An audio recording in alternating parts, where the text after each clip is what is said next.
Alrighty, so this is the next video. I'm recording it immediately so we can just like keep up with the energy.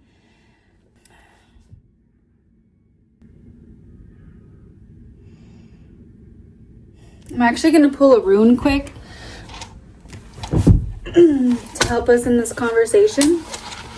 Runes are ancient symbols, forgotten language. I need to ground myself because this stuff is intense. Warrior. The warrior is intense, isn't it? Aren't they?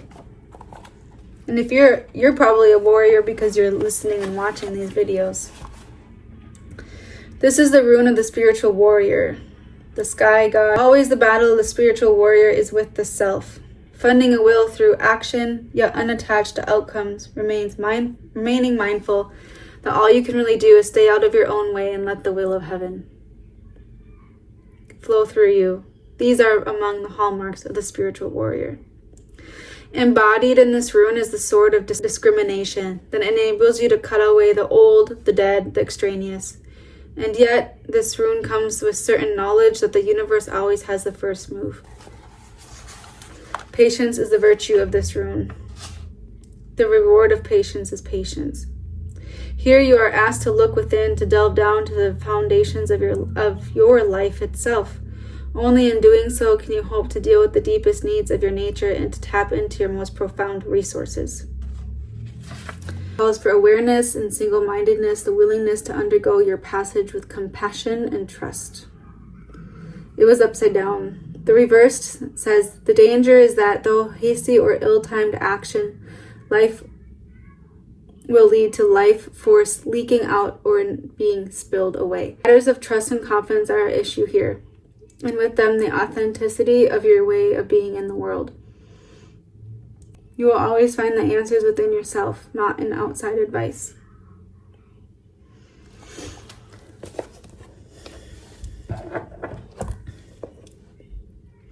I think it requires the spiritual warrior to be on this path, to look beyond what the social institutions of your time, of any time, of any era, of any collective society or system that we all live in. We've all had to contend with this. To know yourself, to have the discernment to know what's right and wrong for you and your family. I'm just going to do this a little bit to clear the air. Place it with some good energy.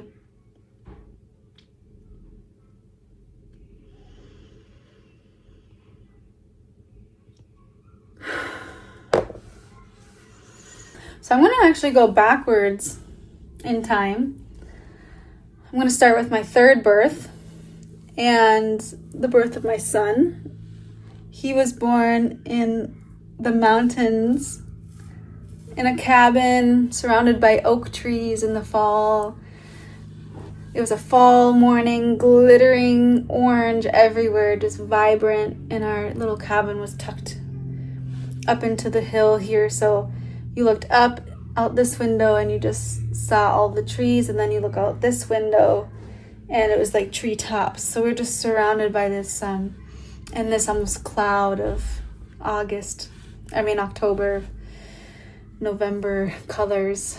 And it was a warm day and a little windy, but the wind was supporting me. I love the wind.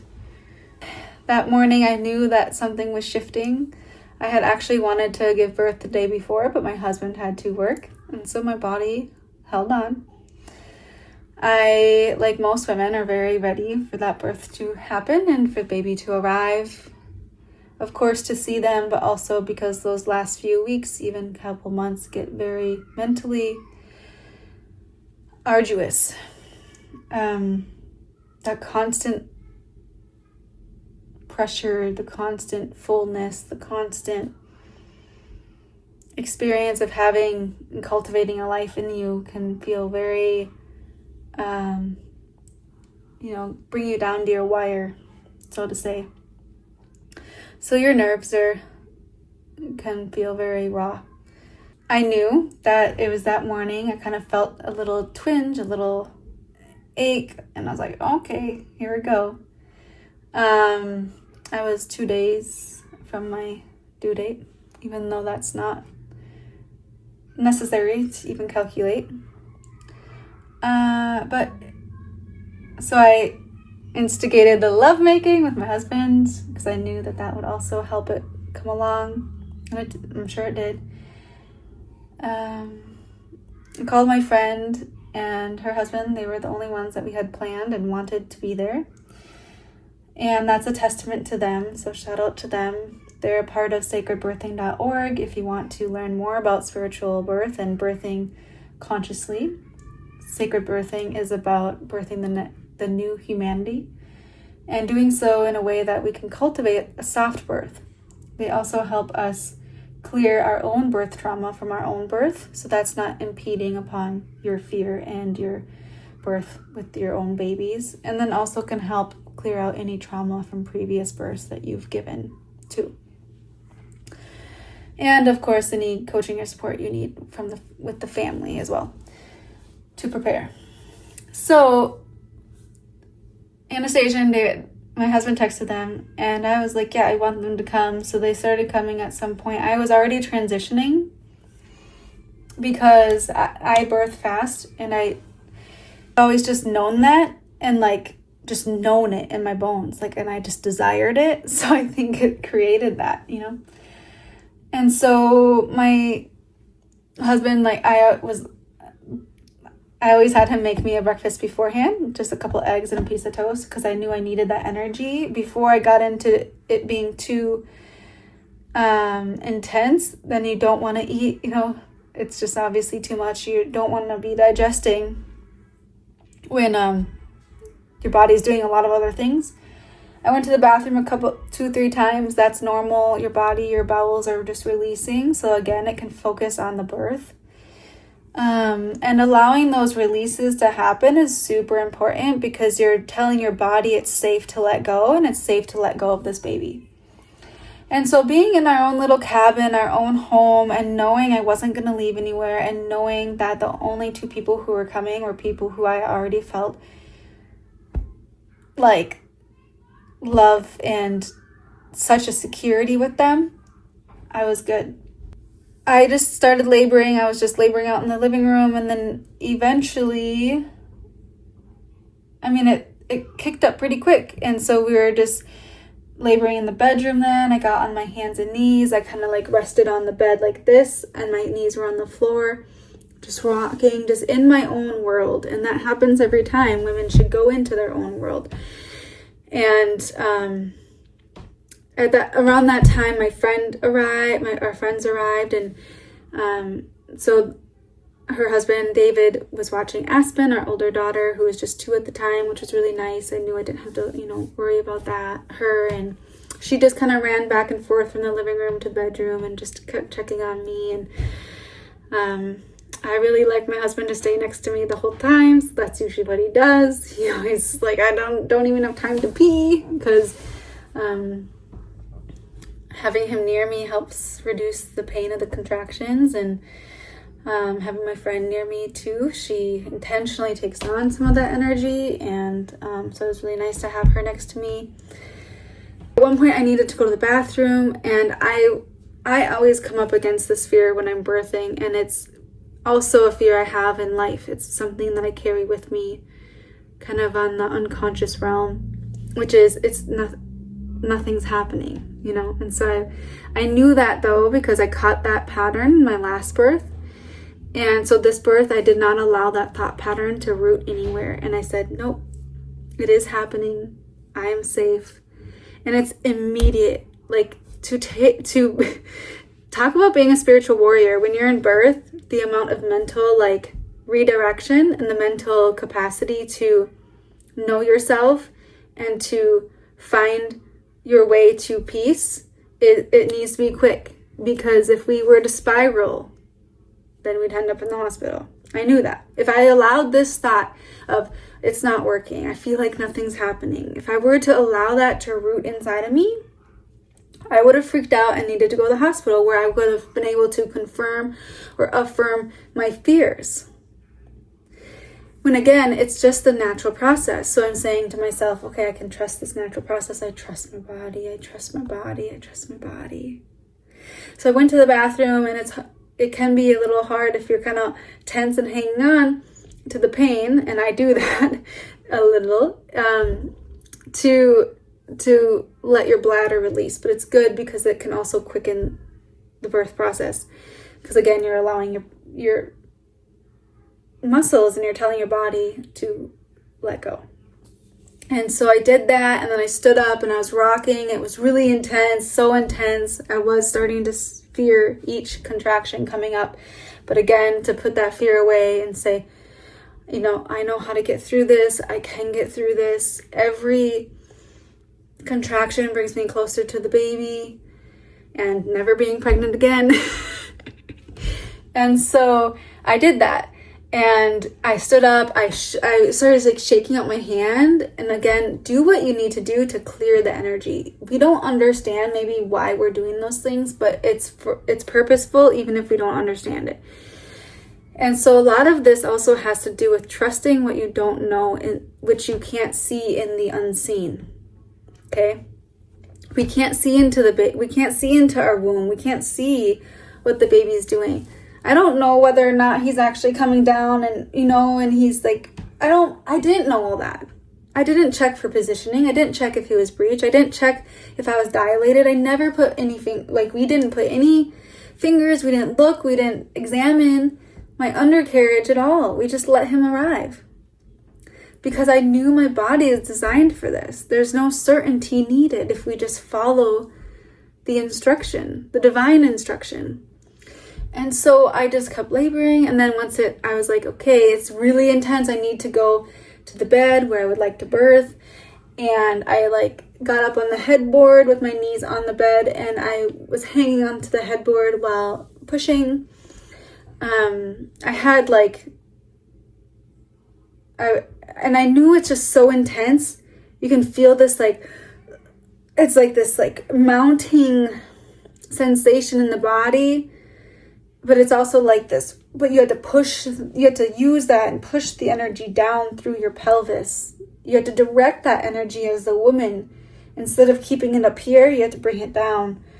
And that's something my husband actually said in my second birth, which was his first with me, is that I was staying up in my throat, and he said, you need to get down you need to bear down.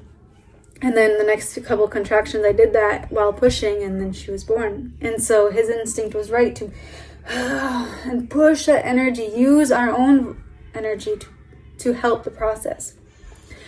And because I had torn severely twice before, my friend who is trained as a midwife she supported my vulva with her hands, and you can do that with a warm washcloth in her. And I didn't even feel that in the process, but she was doing that, and I didn't tear.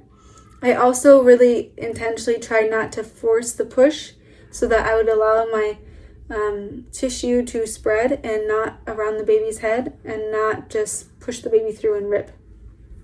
And so we did that beautifully. There's no tear. Right before his head had come out, there was a pocket of water that came out first. It kind of popped, and I was like, well, that wasn't his head, was it? It was kind of odd. And then she was like, no, that's not him. Just keep pushing, keep going.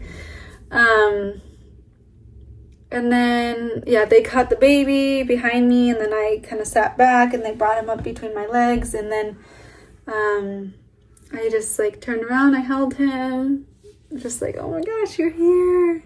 It's just miraculous. Oh my gosh, you're here. Wow. What a freaking miracle, it's unbelievable. Wow, here you are, While I was pushing, actually, real quick, my friend was like, do you want David to come back and take a video or a picture? And I would have liked that. I would have liked to have at least one picture from the birth, but strong intuition, and I think it was the baby saying no. And so I said no. And I didn't say it, actually, because I can't talk. When you're in that phase, we cannot speak. And that's normal. Our brain is shut off. Everything is happening in our primal centers of our being, right? And we're in this like spiritual portal that's now open. We are between life and death. And it's okay if that's scary, but you need to know that that's where you are and that you're capable of being in that vortex, in that archway between life and death, because it's the same. Life and death is the same, the inverse of the same reality. Just as every day, every moment we're taking in a breath, and then our breath dies again. We take in a breath, and we're expanding and contracting and expanding and contracting. That's what life is. This is life. And, one of the things I think really helps me know and trust in my body and my motherhood and birthing and all of this is I know that if death is going to come to me, that it's not something I need to stop.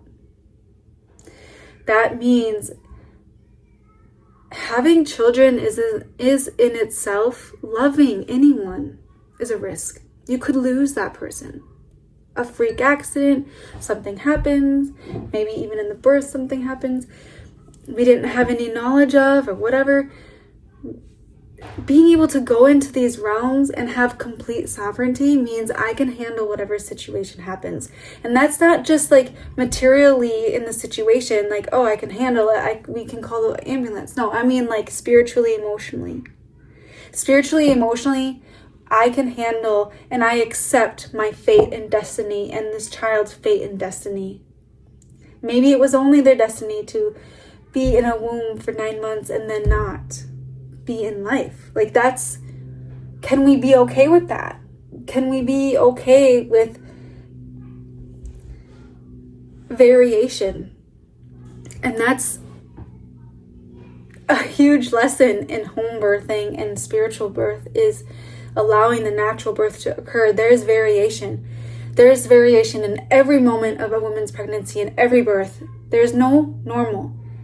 There's only like the standard that they got to observe under scrutiny and like in a lab. That's not normal. When people say, oh, it's normal to labor 12 hours. No, it's not. It's like women labor 24. They labor 4 or 5 days. They labored 4 hours. Who the fuck knows? But you do. In your own soul, you know. And so I allow my soul to guide me in every single birth and every single moment of life. That's what I do. So there were a couple moments. My friend was preparing the bath because we didn't have running water. So they were pumping it in through the window and trying to heat up water over here because I did want a water birth. I wanted him to land in water. I think that would have been so supportive for him. And his nervous system, and it didn't happen. I'm still a little disappointed in that because I feel like he is a very tense baby, and he came in with a lot of fear, just I think from past lives as well, and some like concern for resources for us created some stress in our family environment, and so these things were a reality for us. And so anyways, she was kind of going back and forth at first, cleaning the tub, getting watered, and at one point in my mind, I was like, her fucking boots. Like, that's so annoying. I was like angry, but I was in transition. I couldn't verbalize anything about it, but because she's so intuitive, the next time she came back to the room, she didn't have boots on. She took them off. And another experience, my feet were hot and cold. Kept putting my socks on and then taking them off, and then my feet would get cold again, and I knew our feet are the womb. Like, our feet are the gateway to the womb. And so if my feet were cold, then my uterus was going to contract and not feel able to, And so I was like, oh damn, my feet are cold in my head. And within 3 seconds, she put her warm, nice, soft hands around my feet. This is what it means to be in energetic alignment with Source in the moment. You hear you hear the instruction and you do it. That's divinity. Thank you, Anastasia. and David. Ah, so good.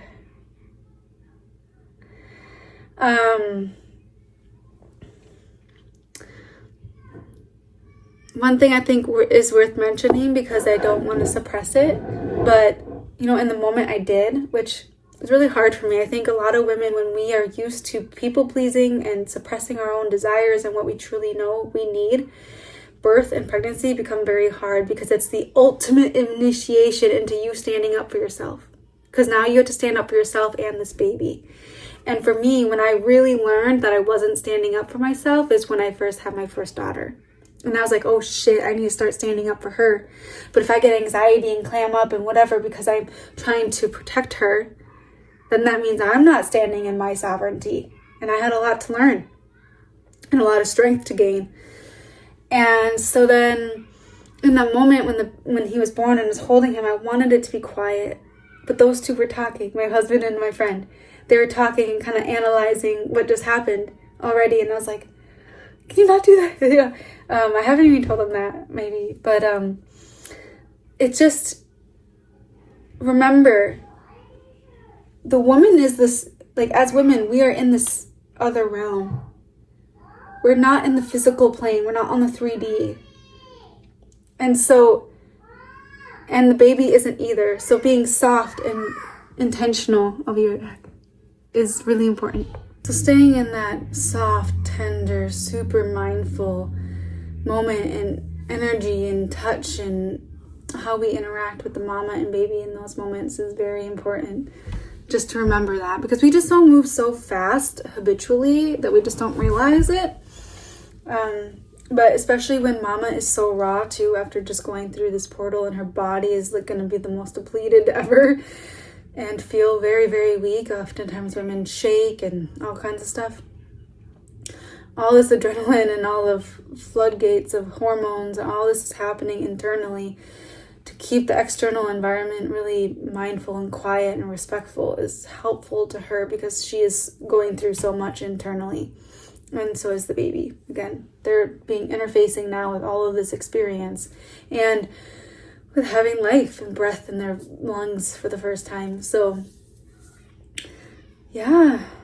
Then it was just a blur of like, I birthed the placenta. It kind of just fell out right really quick afterwards. Really quick, actually. And then after I sat there for a little bit, maybe an hour or so or two, I needed to go to the bathroom again. I wanted to wash off, and I had my husband take the baby, and he actually fell asleep with him in the back bedroom. And I went, and then I was like, hey, I'm gonna go here and get some food to the living room. I probably should have just laid back down in bed, honestly, and ate there. But I wanted to get out of the room. And I thought they were going to follow me. And my husband ended up falling asleep with the baby, which is kind of sweet.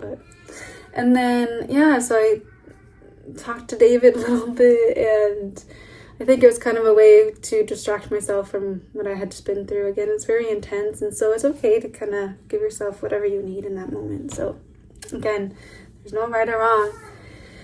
And then I was like, okay, well, where's my baby? So I need to go back in there. And so I went back to the bedroom. We cleaned up the bed, put new sheets on and everything. I had called a friend of mine who wanted to be part of the birth. That would have been great if she would have been there. I know she wanted to. She's like in a program for midwifery. So I felt really comfortable with her there because I know of her own energetic sovereignty. But she came after to help the cleanup and support, and so we kind of just hung out, checked up on the baby, and then everyone left, and it's just us, and life is life. Like, of course, it's a lot, you're really in those early weeks, you're just focused on everyone eating and sleeping, and that's okay. That's more than enough. Don't try to do more than that. And just bonding, enjoying that time together, laying together, and just, of course, like right after he was born, I brought him up to my breast. And one thing I wish I would have done with all my kids, in some cultures, they wait for the baby, they put the baby on the belly, and they have the baby crawl. And even though they can't technically crawl, there's this archaic, this primal desire to reach for the boob, the milk, right? And so some people say that's really activating to something within them and their spirit to do that. And so, yeah, I always breastfeed right away. Of course, it's just whenever they need it all the time, just putting them on the breast because it stimulates the milk production, even though it takes 2-3 days for the colostrum to come in, or for the full milk to come in. They're just getting tiny bits of colostrum until then. And that's fine. They're not starving. It's okay. They don't need full bottles. They don't need anything. Their stomachs are like this big when they're born, and then it slowly increases as they age. But again, just knowing that the baby will do what they need to do, it's just biological, it's instinctual, and so will you. And so if you need it to be dark, if you need it to be light, if you need soft music, if you need a certain pillow, if you need like a certain essential oil, like follow those intuitions, follow those desires. I also, ate right away, love to eat. Pregnancy and breastfeeding. While you're breastfeeding, you're actually burning more calories than while you're pregnant. So again, eat as much as you can or want to. I gained weight in my pregnancies every time, but then I always lost more than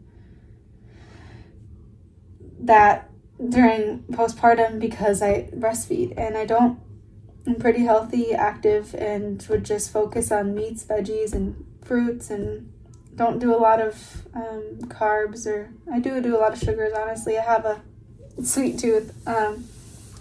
But what else? Again, it's not really the time to worry about that stuff. Just try to get good fats, meat, and carbs are good because you are expelling so much energy. It's like an extra 800 calories a day while breastfeeding.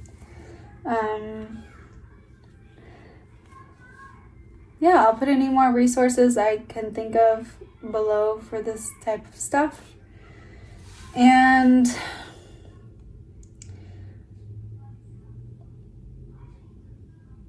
I was 20 minutes from a hospital because I knew being close by is probably a good idea in case, but I also knew in my mind I'm not going. I did consider going to the birth hospital or a birth center this time because they had a big tub, a birthing tub. And again, I wanted that water. So I did consider that, but ultimately, it wasn't worth I would have been more weary of going and not wanting someone to sabotage the birth and step in and tell me what to do. But although you can, if you have a desire and you need to go in or whatever, you can trust that you have the authority. You can maintain your authority even in those situations, no matter where you are and who you're interacting with. You can have energetic authority where it's just you're holding the presence of what you desire, and it's so strong that people will just kind of form around that.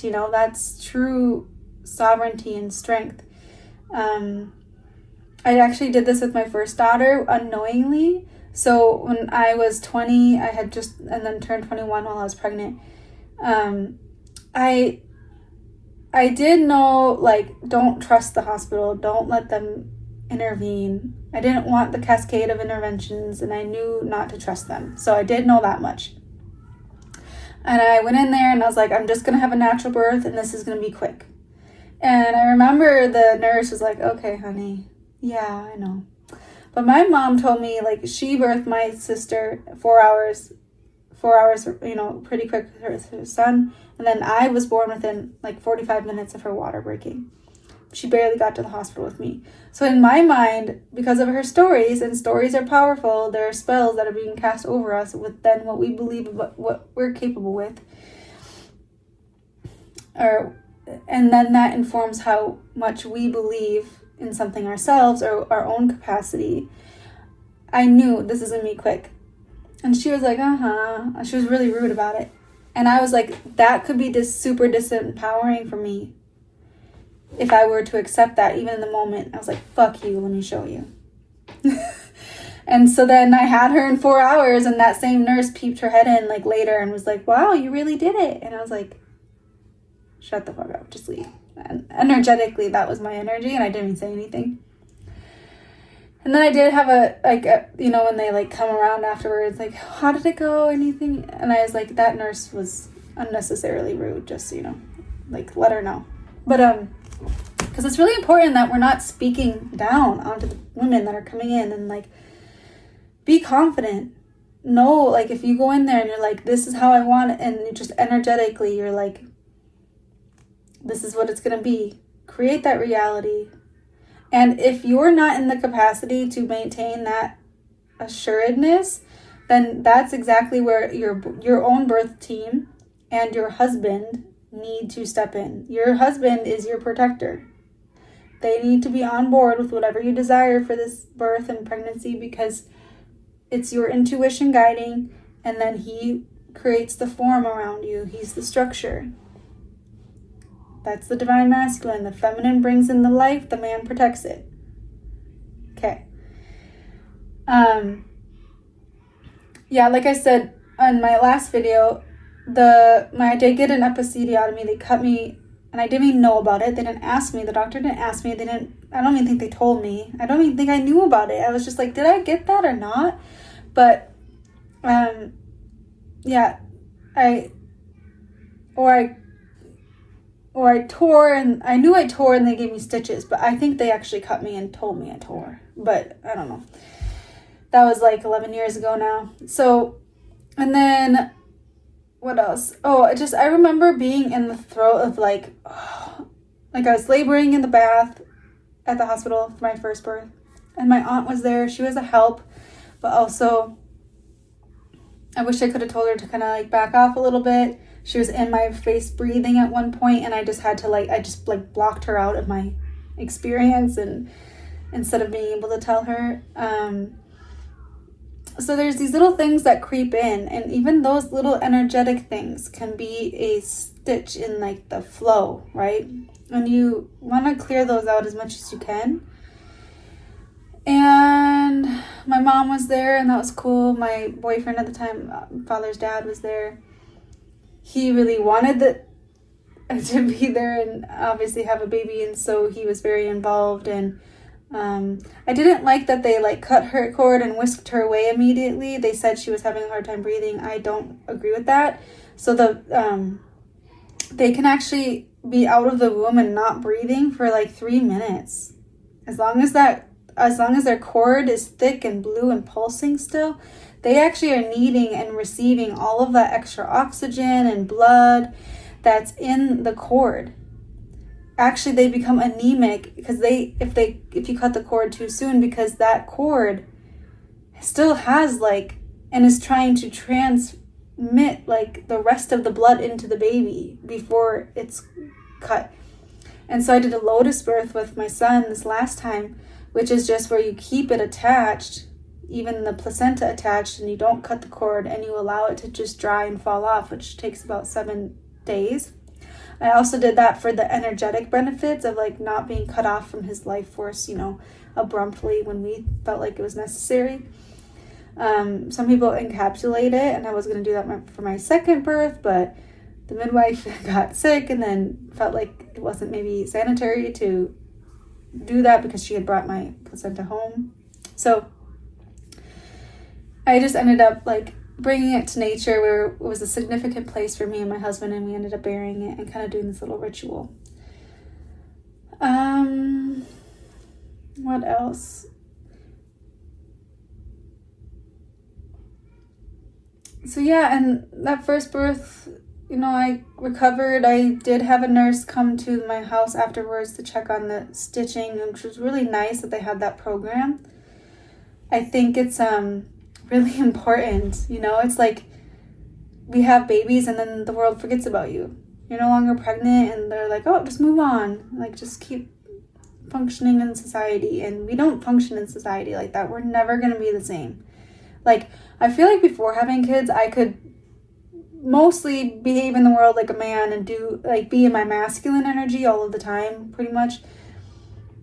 But I've always also been very feminine, but I could in the outside world really be masculine, and I was very ambitious and very get things done. And after having babies and you're tending to them and your whole life force, you're breastfeeding and you're sleeping with them and everything your whole life revolves around giving them life when they're really young. We can't also be a man in the world. Like, we need to be a woman. And this is what we are so beautifully designed to do. We're women. And everyone trying to even recently I was at a doctor's appointment, and instead of saying breastfeeding, it was like chest feeding. And I wanted to just lose my shit on this clinic, because they're even a holistic clinic.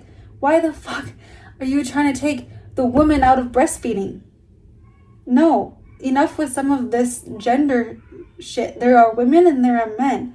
And this may be a whole different conversation, but again, I'm not meaning to offend anyone, and as a therapist, I understand it is either trauma-based or it is societally based that people want to change their sexual identity.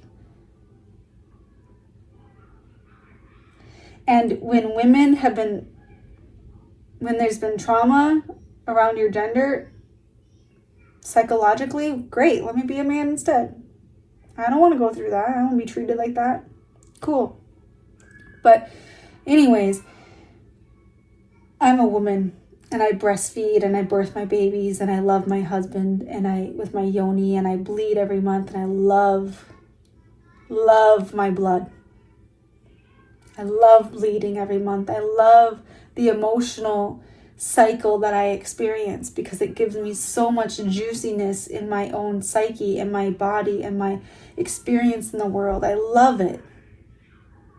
I love walking in nature and Mother Earth, or sitting by a fire and putting my feet in the river and swimming with my babies and looking at the moon with my husband. These things are the fucking gifts of life. This is life. For me, being a woman is my life. So don't take that from me. Don't wash it down and tell me, oh, well, now we're just a birthing person. Or I heard something else crazy. I'm not a birthing person. I'm a fucking woman. I am the divine feminine in essence. I am a goddess in human form. Do not water me down. Do not take my womanhood from me. I am proud to be a woman. I'm proud I've birthed my babies, and I have spent 10 months pregnant with each one of them. And now my nipples sag because they've breastfed off of me for years. You know?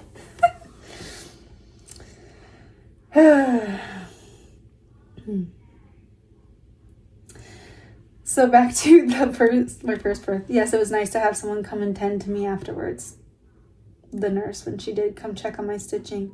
It was nice to have a little attention to me, knowing I was being taken care of. Even at 20, it's not okay for us to just send women home and be like, here you go, you'll figure it out.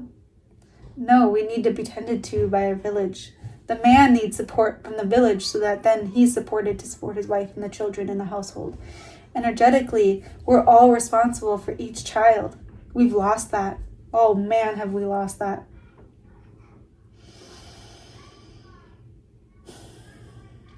My second birth, my daughter, there's a lot of interference energetically that happened in that birth. I feel like I don't want to keep these videos too long, but let me know if you're still here with me. Let me know if you like me to ramble and just keep talking about these things. I think it's such a gift that we have YouTube. We can just hang out and have these conversations, you know? I'm so excited to meet you. So if you're here and you're enjoying this, please comment or email me if you want it to be private. I'd love to hear from you. So what else? I'm like, my feet are up. What else? So we had a lot of housing insecurity during the time that my daughter was born. I wanted to birth her actually at a state park. And I was like, oh, there could be people around. We could get in trouble.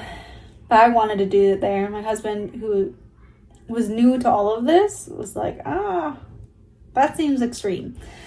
So then I was like, okay, fine, let me birth at my cabin, my family cabin, but there's no running water there either. And I was fine with that. But it was farther away from like a bigger hospital and city. And it was funny because like people would hear that was my plan. And then they send you like all of the fear-based experiences that they have heard other women have. Like, oh, well, when I tried to have a home birth with a midwife, this happened, and I almost died. Like, complications may happen. But again, what is our energetic sovereignty during those things? Like, what was their energetic? Like, there's so many things that we don't know. So when people try to speak their own traumas over you as a pregnant woman in a family, do not accept them. Just say, I do not accept that, and send it back to them. Because you have to fortify your mind against people's traumatic stories and experiences, because you cannot let that then root into your mind and create a fear that is going to play out in your own birth. So again, these stories that we hear from our own lineage, from the women around us, from our own families, from social media, from the movies we've watched, from our communities or whatever, do not accept it. Make sure that you are filtering every story, every sentence that comes into your mind, because otherwise then you're not your own person and you're not having your own birth. You're having the births that they designed for you.